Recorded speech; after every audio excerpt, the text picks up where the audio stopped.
I think honestly, all the best songwriters, if you think about the great songs, they have a sense of hospitality in them. Even when you're learning kind of just the craft of songwriting, you're learning how to make a listener feel at home in a space. There's certainly time always to break the rules and opportunities to do that, but it's great to know the rules and it's great to know what makes people feel welcome in this space. Can I create a place really for connection to happen? Music's always been that for me. You're listening to the Ferment podcast, conversations about worship and transformation. Today's guest is Taylor Leonhardt. Taylor is a worship leader and a singer-songwriter from Raleigh, North Carolina. We've got a special bonus at the end of the interview. Taylor singing her song Diamonds live at the Songs and Stories event in Campbellsville, Kentucky.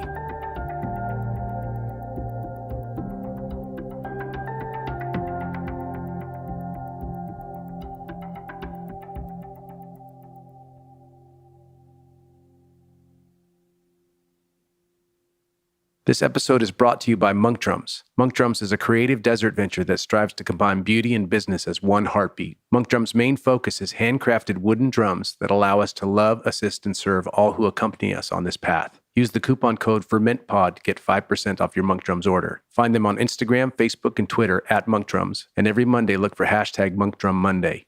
Speaking from personal experience, monk drums are wonderfully crafted and they sound amazing. They blend the best traits of both the djembe and the cajon, and I found them to be incredibly versatile in both the live and studio environment. Check them out at monkdrums.com. This episode is brought to you by our friends at worshipteam.com. Worshipteam.com comes preloaded with over 12,000 songs, with new songs being added all the time. Hillsong, Bethel, Vineyard, Six Steps, Jesus Culture, just to name a few. Service building with Worship Team is a snap, and all the songs are completely legal and licensed. You can also find them on social media, Facebook at worshipteam.com, Twitter at worshipteam, Instagram at worshipteam_WT. Visit them at worshipteam.com for a free trial today. Complete worship planning with thousands of songs, easy interface, mobile apps, and legal rights for your church. All you need in one place, worshipteam.com. Hey, what up, everybody? This is Adam on the Ferment podcast. I am in my office, Campbellsville, Kentucky, and I'm with a new friend, Taylor Leonhardt. Hey, everyone. That's right. That's right. I'm stoked you're here. Yeah, I'm so glad to be here. Yeah, Taylor, I have not known your music super long, maybe 2 years. Yeah. Mutual friend, Andy Squires. Shout out to Andy. Shout out. Andy turned me on to your music, and I just want to tell you, I want to do this up front right here. I think you're awesome. Oh, thank you. I just think you're awesome. I listened to your record, River House. Yes. And it is so stinking good. And I just want to tell everybody who's listening right now, you probably don't know maybe this record, you need to go check it out. Man, that means a lot. That's my commercial. I feel like you've probably heard a lot of music, so. I have heard a lot of music. Well, here's what's interesting. I have a similar reaction to you emotionally that there's a couple other female artists that bring something out of me. And there's something in your vocal in particular for me. And I'm just very emotionally vulnerable to it, Yeah. And I'm not typically someone who's super emotionally vulnerable in that way. I'm an Enneagram 8. Totally. But there's something in what you do, and I just so appreciate it. So, well, thank you. High fives. Thanks so much. Let's just do this because I think you might be a new person for this audience on the Ferment. Who are you? Where'd you come from? And how'd you get here? And by here I mean, how'd you get to be a songwriter? Yeah, fair question. So, I grew up in Texas.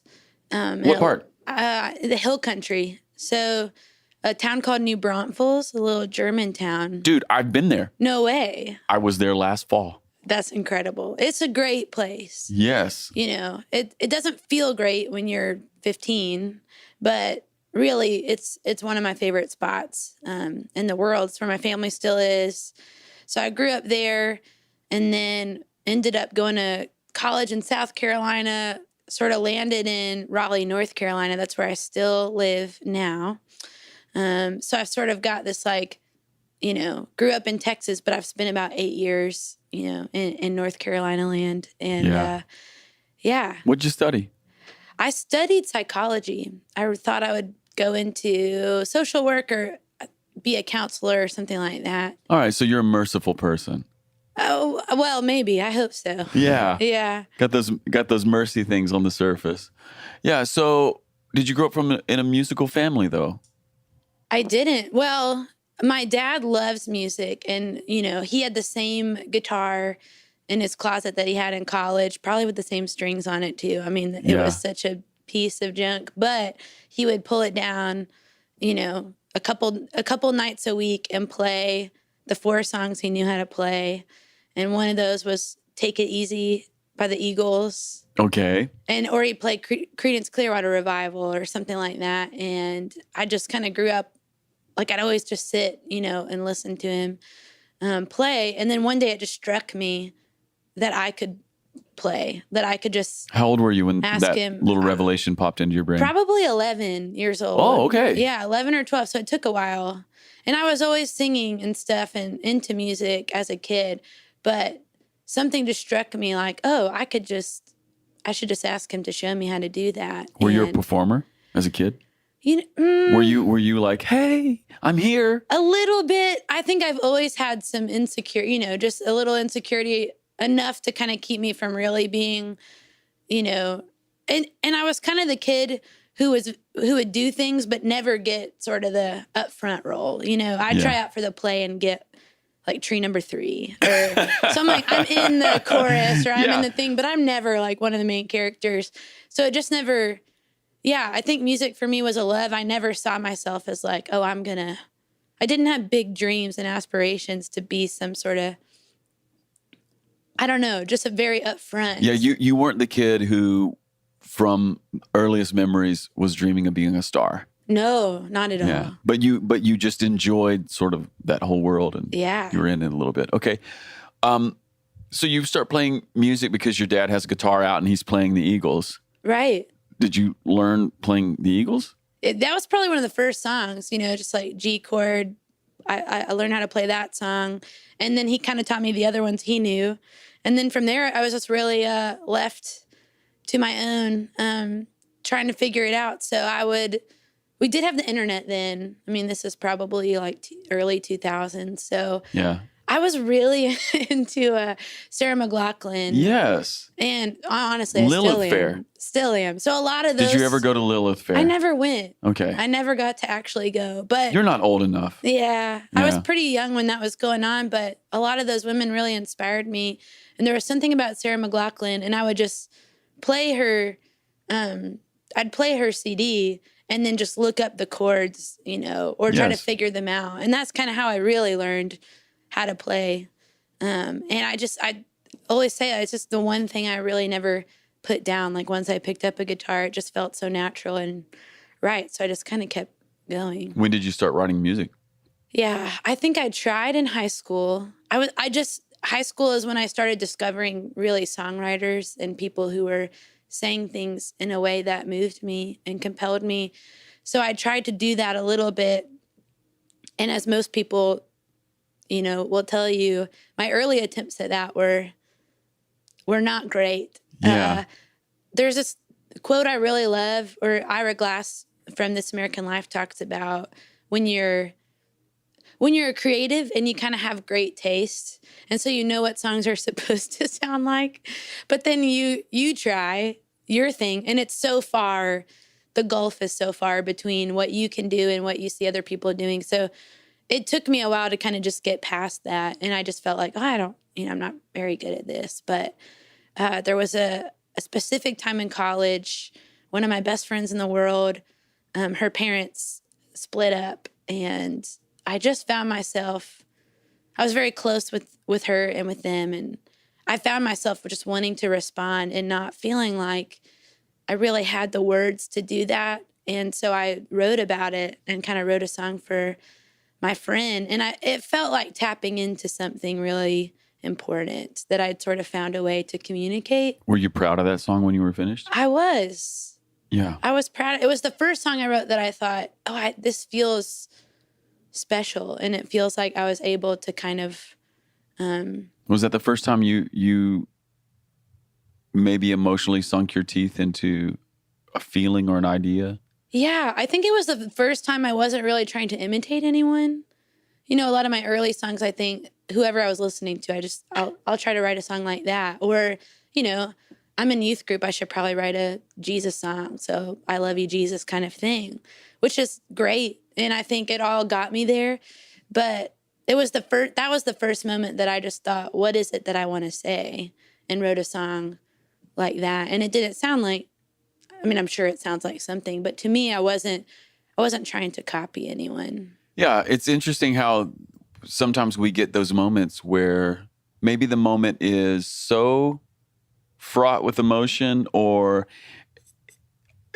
we're not really responding or trying to make something for. I don't know what I'm trying to say here. I just know that sometimes we encounter these places where we kind of get knocked off of our game.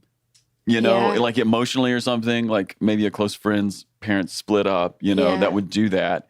And then all of a sudden we're kind of in a new space and we don't feel the need to be, I'm using air quotes here, successful, or to write something, again, air quotes, for the market. Right.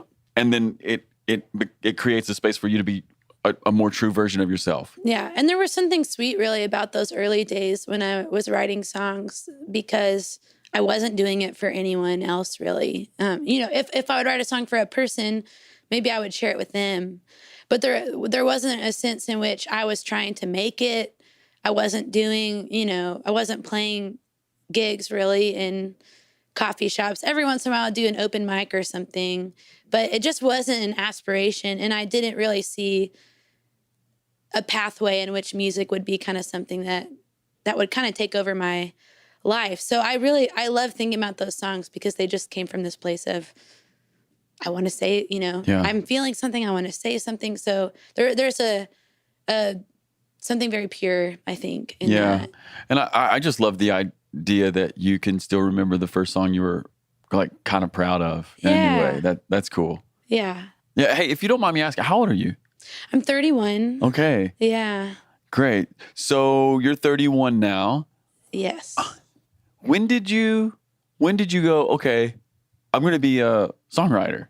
Yeah. I feel like it took me a long time, probably because I meet people all the time who are 22 and know they're a songwriter. And I meet 19-year-olds who know. Every summer I work at this high school arts camp, actually in Kentucky. It's a great Where? state.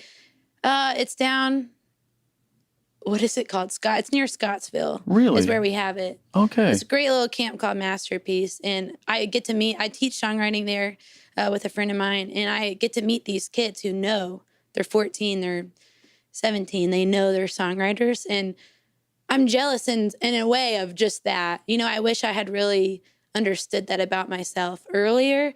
So it just kind of took me a while. Even though I wrote that song in college, I would kind of occasionally write.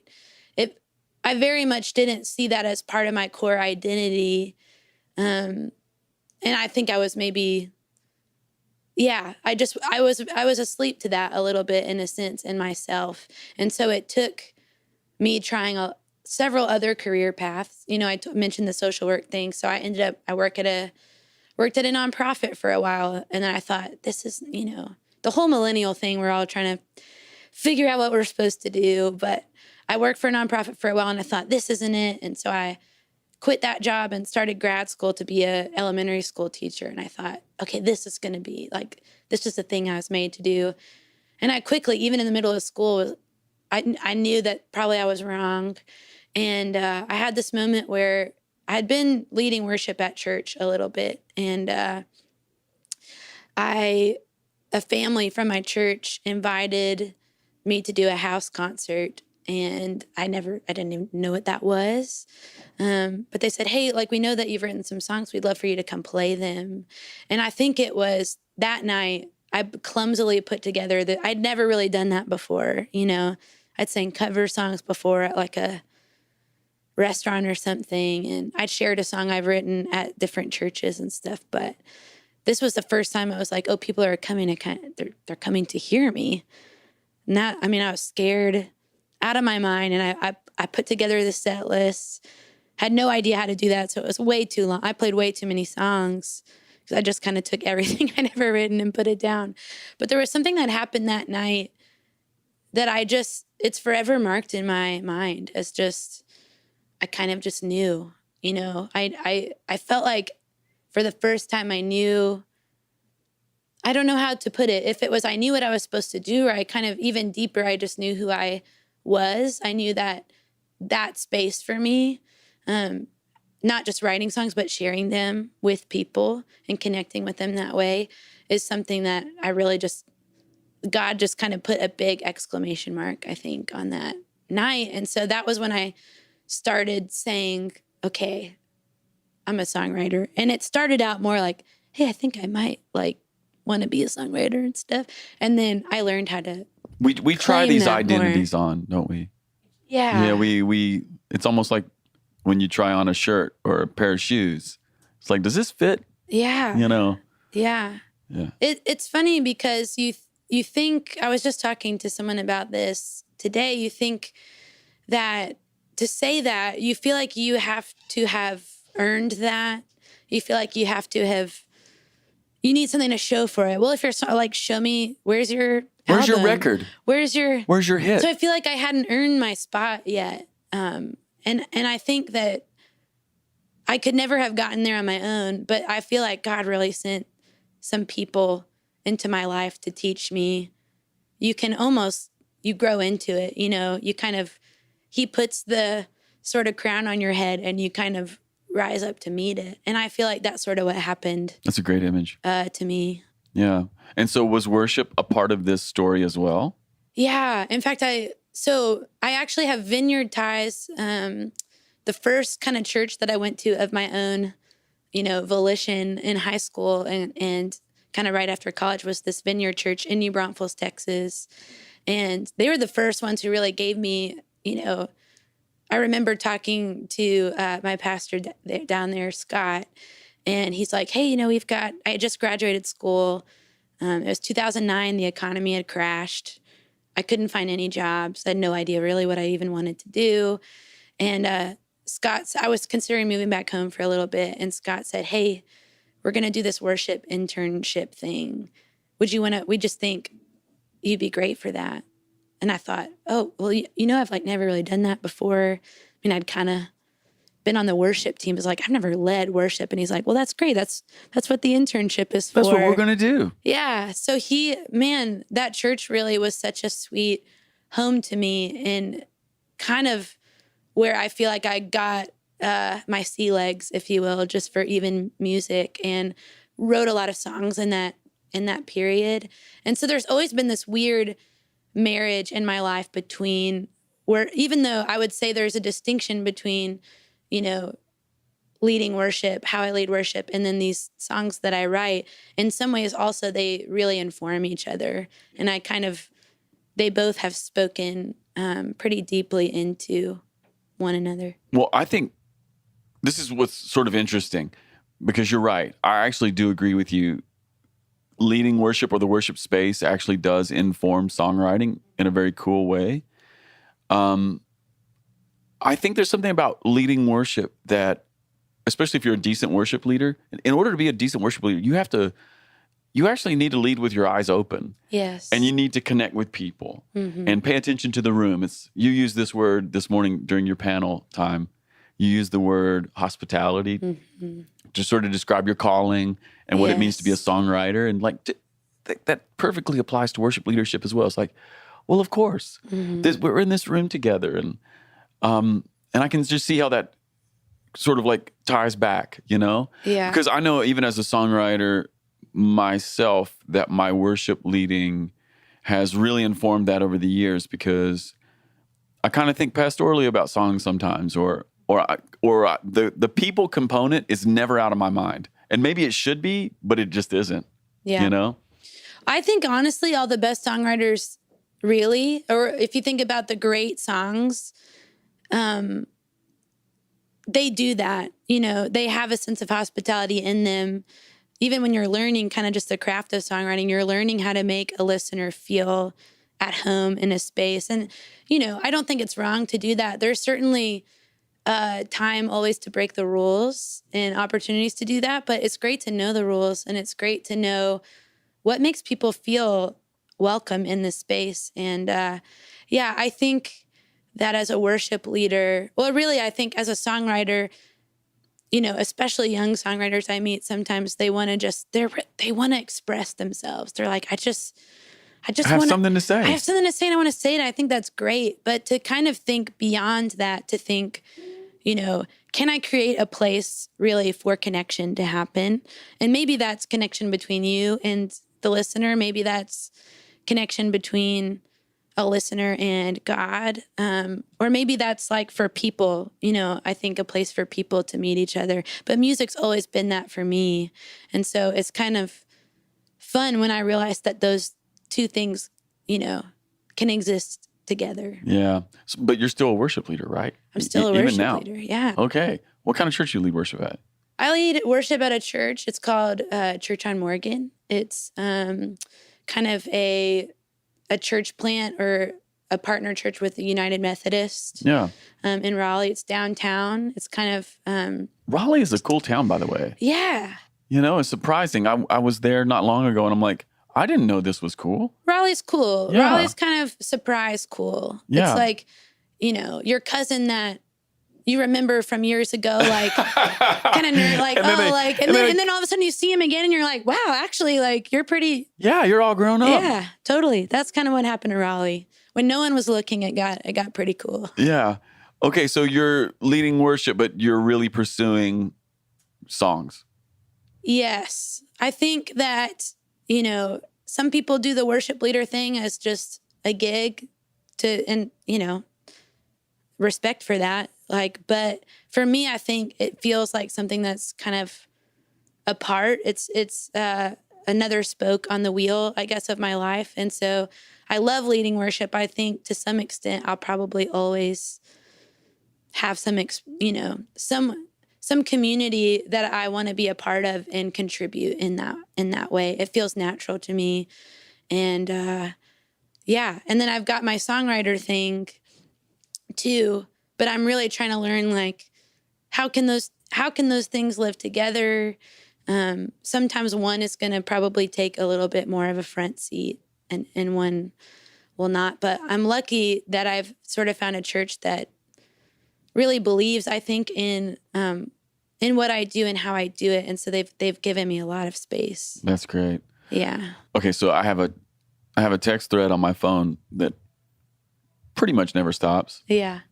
It's one of those friend threads, Yes. I think a lot of people have these.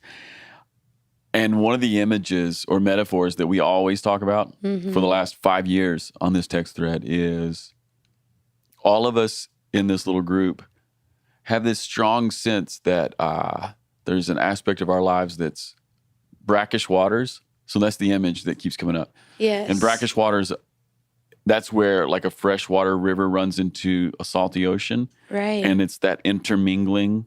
And you can actually see it. I don't know if you've ever been to a place where the river ran into the ocean, but you can see the fresh water and the salt water kind of combining. And I hear that even in what you're talking about. There's this sense in which I have this calling to the church, right? Mm-hmm. And then there's this other sense in which I have a calling to songs in maybe the biggest and widest sense possible. That might be faith music, it might be church music, it might be worship music, or maybe it's something else, right?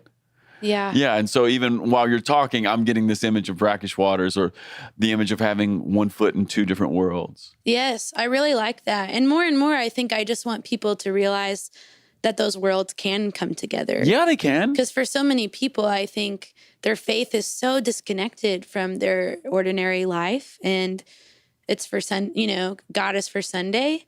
And then everything else is for the rest of the week. And,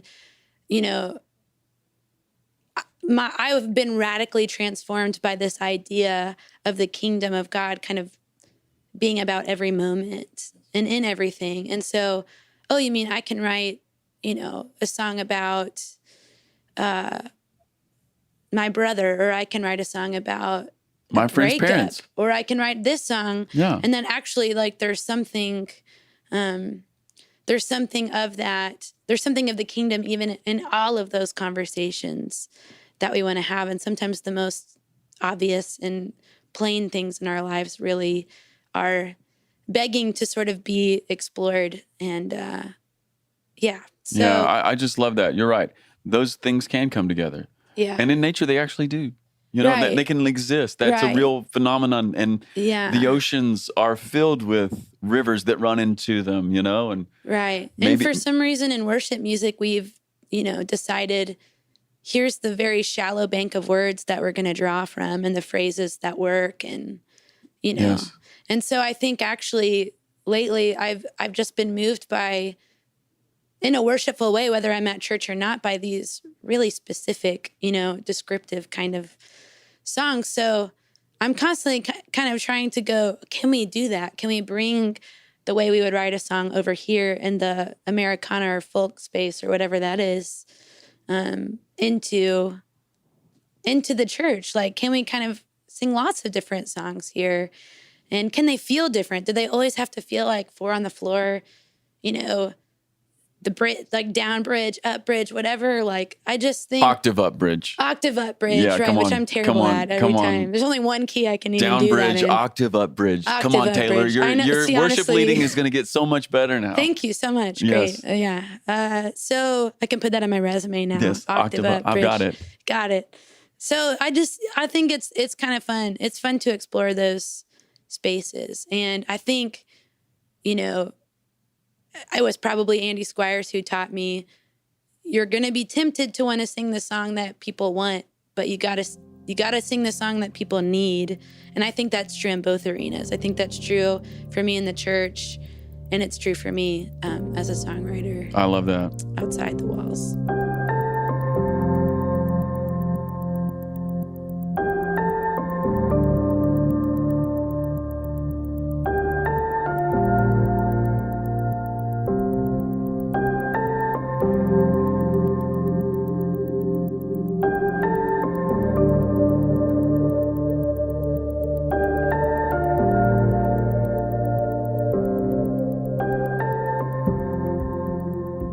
A moment ago, you said, can we move beyond the shallow bank of words that's allowed in the church or like kind of allowed in the worship space? Right. How have you endeavored to like reach out beyond and find some other words or phrases? Right. Well, I think just sometimes for me, I don't even mean, I am not a controversial person. I don't think I'm not one of those people. I'm just not. Like, Yeah. I'm not one of those people I'm going to say something that's going to rock the boat. That's not really what I mean. I'm sure there are people who are called to do that. I just more mean, I just want to talk to God in my normal voice. There's this kid's Bible that I love called the Jesus Storybook Bible. Yeah, I've seen by that. Sally It's great. Lloyd Jones. It's great, but there's the way that she writes about when Jesus is teaching his disciples to pray. So it's a passage about the Lord's Prayer. But before that, he says, just use your normal voice. Just like you don't need a special prayer voice. Just use the words you would talk to a friend. And I think that's kind of what I keep coming back to, is that yes, we need to push into these other areas and sometimes say things that are hard to say. But also I think we just need language that feels familiar and common, because I think a lot of people walk into church and go, to be honest, I don't know what that word means. I don't know that story. I don't know. Put this in a context I can understand. And, if I'm just showing up, if most of my life is spent outside of the church and it's spent going to work or being with my family or whatever it is that you do, why don't we kind of use that? I just feel like we speak in abstraction a lot and in really religious words, or words that have a lot of baggage for people, or just words that feel kind of hard they're not very earthy. Yeah. So I just think let's reinvent some new ways. Let's find some new ways to kind of. Are there any specific words that feel really tired and worn out to you? Do you have a list that's banned from yourself? I don't know. But you're not controversial, so maybe we shouldn't do that, right? I know I'm probably like, oh gosh, my Enneagram 2 self is like, I don't want to offend anyone who's used That's right. any of these words. That's so right. I do have that list, but Yeah. it's hard to say. Yeah, that's right. Yeah. Well, what about this, Taylor? And here's what I'd say too, maybe to Yeah. that. You can use whatever word you want. I think you just need to really mean it, and you need to back it up with, like, tell me what that is. If you're going to use the word breakthrough, that's great. I recently wrote a song with that word in it, and I kind of thought, okay, here I am. I'm using the word breakthrough. I don't say that a lot, but I'm using it. Yes, but I it get felt it. right. It Yeah. felt like I could back up why it felt like the right thing. So I guess maybe You did the work. You did the work. You did I the just work on the mean, front don't end. draw. I think sometimes we kind of just grab in this, or we draw from this little grab bag of like, well, I need a verse. Like, here we go, grace. Yeah. Here, or whatever it is. Face. And the thing is that we've in a sense cheapened these words that are actually really rich. And so I just think it's our job, the artists, the songwriters, to kind of, let's make these mean something again. Let's spell them out for people, or like paint me a picture. When's the last time worship songs, used Show me. show me instead of tell me that whole thing. So. Yeah. Hey, you used something this morning in our little panel discussion. Yeah. For those who are listening, we're at a little event at my church, and we had kind of a panel discussion this morning. And we were talking about, for a brief moment, about the creative process. And you said something I just loved. You talked about paying attention as a songwriter and the idea of a collector. Yes. And that's real important, because I asked you this morning about sustaining creativity. Like, how do you sustain creativity? How do you be a person who doesn't just write 1 or 2 songs a year, but maybe someone who writes 30, 40, 50 songs a year? Totally. And you talked about collecting and paying attention. Can you just riff on that for a few minutes for us? Because I think this could be helpful for people. Yeah. Well, I was at the beach a few weeks ago, and I got up early and just kind of was sitting and watching the sun kind of come up. I don't do that a lot, but I was up early enough to catch the sunrise that day. And I saw this woman, and I guess a lot of people do this. They get up early and go look for all the shells that kind of get washed up on the shore. And she's just looking. And I realized, that's just not me. I don't have an eye for necessarily seashells. So I could take a walk and just not see all these things. But I think as an artist, what I've learned is that I've had to learn how to be a collector. So just to have eyes to pick out really special things that other people maybe don't see, and I think everybody has the capacity to do that. But artists really, especially, I think, a lot of times for visual artists or photographers, it's the way they see light. It's the way they have this ability to see the way the light comes in the room. For me, it's phrases and pictures and kind of... And people say amazing things all the time. People say amazing things and they don't even notice. And so learning to kind of mine your everyday life for gold, really, I think it's all there. Here's a perfect example of this. This is many years ago. In a past life, I worked at a garden center, and I ran landscape crews. Mm-hmm. And it was a cold Kentucky winter day. We were outside. And it was like one of those gray, just dreary kind of things. And I was talking to this guy who worked with me. And he said this phrase to me, and it's so vivid. He said, Adam, in Kentucky, it ain't the cold that kills you, it's the never-ending gray. Wow. Right? And as soon as he said it, I was like, that's a song. Yeah. And so I've got this song, and the first verse, the opening line is, it ain't the cold that kills you, it's the never-ending gray. Right. And that's just, but it's to your point, like, we could be collectors. Right. Right? This stuff is around us all the time. Yeah. I think if you're not walking around with your eyes open and your ears open and even just your physical sense, if you're, the more that you can do that and kind of collect these things, you're not always going to be able to right that moment, get to your guitar or your piano and kind of pound the song out, but you can collect it. I always try to write things down, or I'm constantly talking into my phone, and then I just return to those things. And what's really cool, I think, is, maybe you hear the thing about the never-ending gray, and you bring that home, and you realize that all these other things that you've been picking up along the way, actually God is speaking this thing. Yeah, it's telling that story. He's weaving a thread together. So in a sense, you're just trying to pick up little clues or pieces of things that it feels almost like the Spirit is leaving for you. That's right. In a sense. Here's what I hear in what you're saying. I hear an approach to songwriting that's maybe a touch more humble. And That's well, I hope so. no, it is. Because what I hear in what you're saying is, even in the idea of paying attention or collecting, I hear the idea of it's humble in the sense that it's not just up to me to be this generative thing. I'm not the ultimate generator, right? Yeah. I'm looking, I'm receiving. It's like almost imagine hands with palms up, right? Yes. And there's stuff all around me that wants to come into my, it's like, what is God? What is today putting into my hands? Right.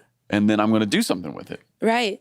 And then to be someone who sees the thread, those sort of threads that feel invisible, I think, to a lot of people, and to say it in a way that they can grab onto. And I think there's a nature to songwriting too, in which you're a translator, and you're taking these weird, I get weird idea. I'm sure a lot of people do out there, and just like, how do I translate that like into something very beautiful or something very interesting or whatever it is. How long does it take you to write a song?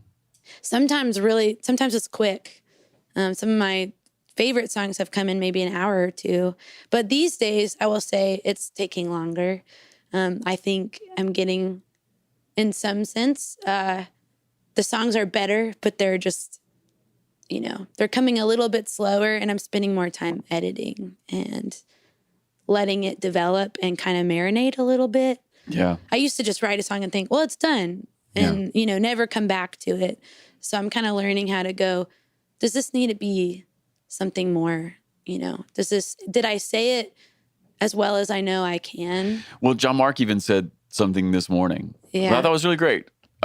Interestingly enough, I think he was quoting Stephen King. Yes.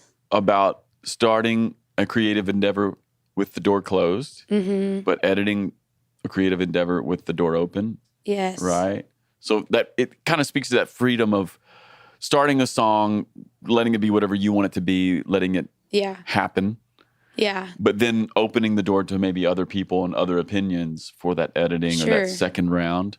Sometimes it just needs to breathe too. Sometimes just get away from it. You hit a wall, and it's the best thing you can do is go for a walk or just go for a drive or something. Like, get out of that physical space, even like the room that you're sitting in, and just do something different, And normally that helps a lot to come back. Are you the kind of person who's like banging on one song at a time, or do you have 6 songs in process? I'm a one song at a time kind of gal. It's hard for me.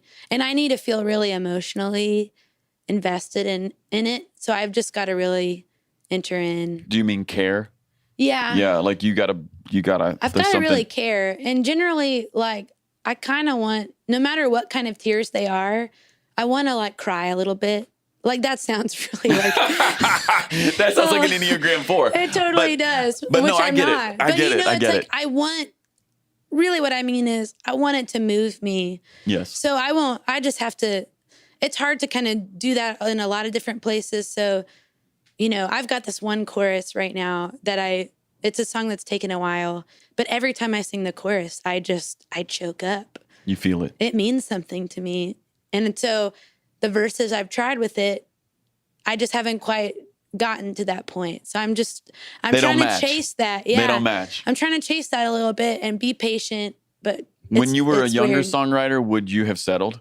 Oh, totally. I just would have said, well, these verses work. The chorus is better. The chorus is amazing. Yeah. But now I'm constantly trying to challenge myself now. It's like, what if could I write a verse that's better than this chorus? And I think it's a good aim. It's good, really, I think, to, call yourself to greatness. And then learn when it is good. Yeah. And you We're can there. kind of, I can let this go. Right. Yeah. And you just, I don't know, you develop an instinct for when that is, I guess. I think you do. Taylor, I hate that we need to shut this down. Yeah. We're about to go to do another little meeting. That stinks. This is so good. You've shared so much gold in just a short time. Thank you. Listen, you have to come back on my podcast because we didn't even get started good. I know. That was just the preamble. This is the opening salvo. Yeah. All right. Here's the thing, though. Everybody who comes on my podcast, we end them all the same. I ask everybody this question. So would you tell all of us a time when you experienced great joy? Oh, what a great question to be asked. Yeah, I think the thing that just jumps out in my mind, it was you asked me how old I was. I'm 31. So on my 30th birthday, I invited my best friends to come to this cabin in the mountains of North Carolina with me. And we just had the best day.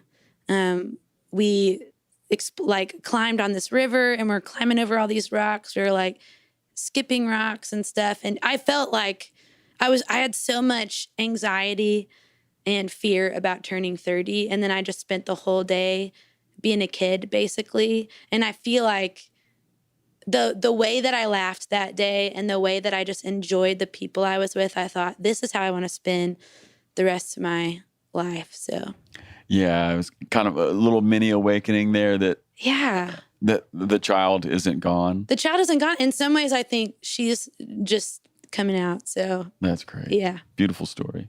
By the way, I totally resonate with that. I thought I was gonna have like an existential crisis turning 40, you know? Only to discover it's great. Yeah. Yeah. And in some ways you can let go of there's a great G.K. Chesterton quote that talking about God, how like a child, God never grows tired of things. Maybe he makes daisies the same every time because he's just never grown tired of that. And the end of that quote, it kind of finishes, we have sinned and grown old, and our Father is younger than we. And so I just think, I'm on that path. I'd like to grow young. So that's great. Yeah. That's beautiful. Yeah, thank you so much. Thanks for having me. We're not gonna be able to do better than that. High fives. Hey, listen, if you are listening to this podcast and you don't know Taylor's music, please, please, please go check it out.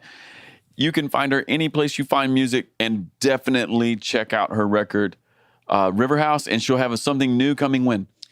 Well, soonish. Ish. Yeah, it's coming. It's Fall? in the works. I'll have a Winter? song coming out early 2020, and then hopefully A record. Hopefully so. Perfect. Yeah. Okay, Taylor. High five. High five. And now here's Taylor Leonhardt singing Diamonds live from Songs and Stories.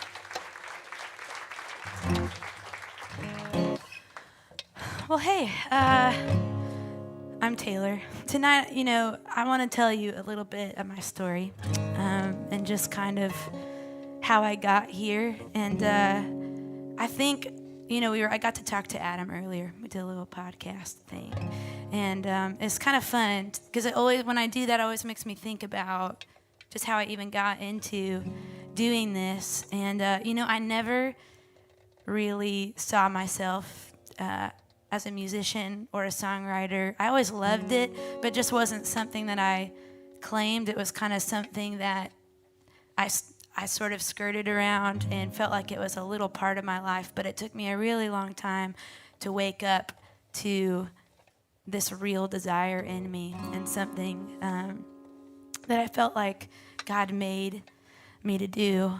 And, I think even still, because of that, it's still really hard for me to see myself as kind of worthy of having a seat at the table, and all the time, probably every day, just fight these voices that really just want to kind of say, you're not very good at this, or it really doesn't matter, or anything you have to say has been said before.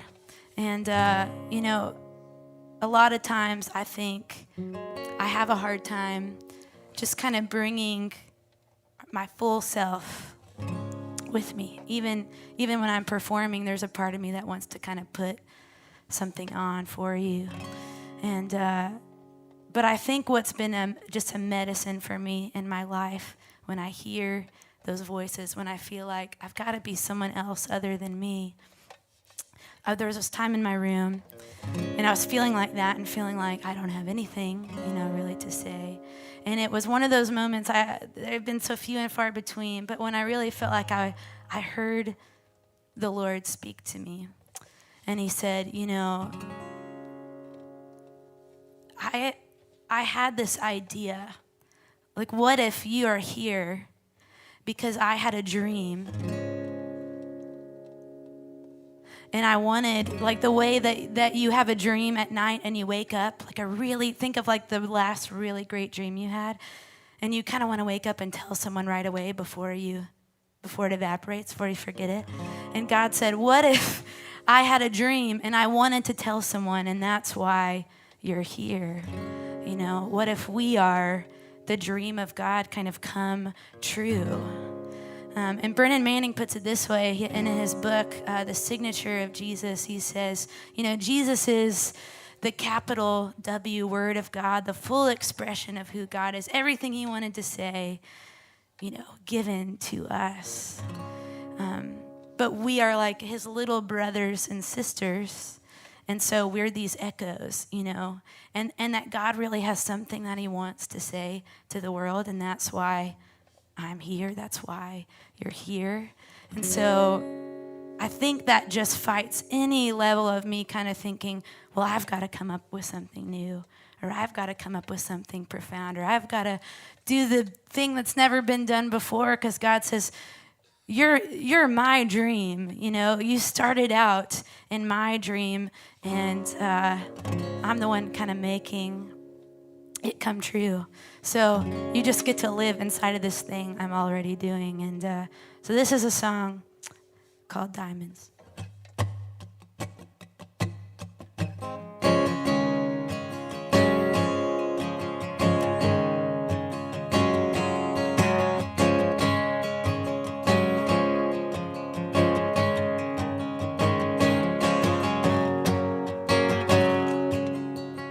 Shadows can speak louder than anything, and you believe the lies they're saying.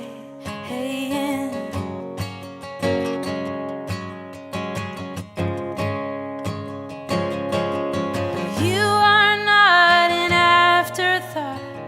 Love himself dreamed you up, dressed you in diamonds, called you his star. You've been hiding all this time with your hands over your eyes. I see you, darling. You have my heart.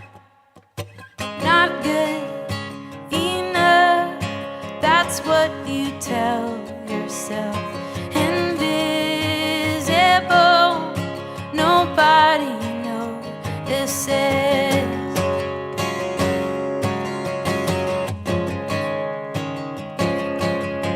You are not an afterthought. Love himself dreamed you up. He dressed you in diamonds. He called you his star. Been hiding all this time with your hands over your eyes. I see you, darling. You have my heart. I see you, darling. You're a precious thought hidden in the heart of God. How good it is to know you. You became a word none of us had ever heard. How good it is to know you. How good it is to know you. Walk with me now and learn a different song. The one that I've been singing all along. Oh, 'cause you are not an afterthought. Love himself dreamed you up. He dressed you in diamonds. He called you his star. Been hiding all this time with your hands over your eyes. And I see you, darling. You have my